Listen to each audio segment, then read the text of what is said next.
আমার ভাই শুটকি মাছ হলে আর কিছুই লাগে না। মাছ মাংস খেতে খেতে জিহ্বাটা যেন কেমন ফ্যাকাশে হয়ে গেছে, কিছু যেন নতুন কিছু খেতে চায়। নতুন আর কি, চ্যাপা শুটকি বা বাতাসি মাছের যে শুটকিটা, সেটা হলে তার কোনো কথাই নেই। যে কোনো মানুষই শুটকি কিন্তু খুবই পছন্দ করে। আর বিশেষ করে আমার কিন্তু মাছ মাংস হাজার থাকলেও শুটকি মাছ থাকলে আর তো কোনো কথাই নেই। এতই মজা লাগে শুটকি মাছের তরকারি। তো আজকে তরকারি বানাচ্ছি না রে ভাই, আজকে কিন্তু বাটা বানাচ্ছি। চলুন তাহলে কিভাবে রান্না করছি বা বাটাটা বানাচ্ছি সেটা আপনাদের সাথে ছোট্ট করে শেয়ার করব।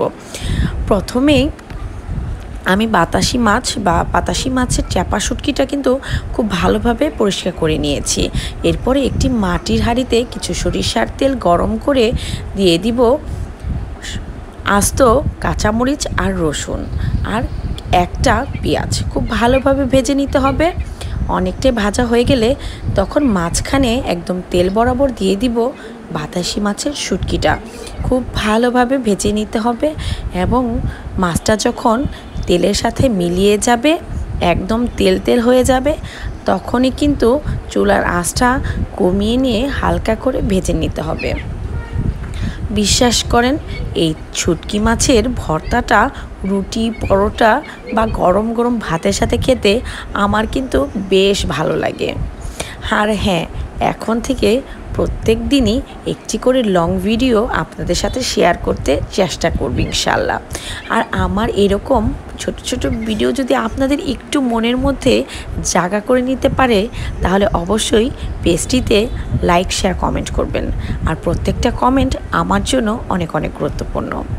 তো আগের যুগের মানুষগুলো কিন্তু শিলপাটাই ভর্তা করতো, আর এখনকার যুগের মানুষগুলো কিন্তু অনেকটাই আধুনিক বা স্বল্প সময়ের মধ্যে ঝটপট করতেই পছন্দ করে।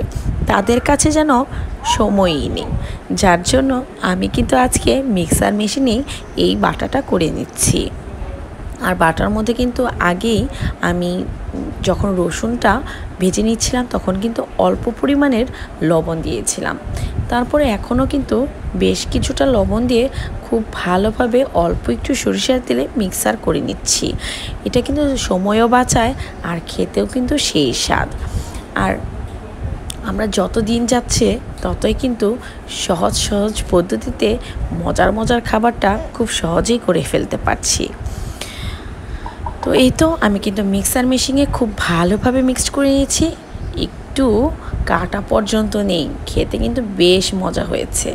গরম গরম ভাতের সাথে দুপুরবেলায় এরকম শুটকি ভর্তা হলে কিন্তু আর কিছুই লাগে না।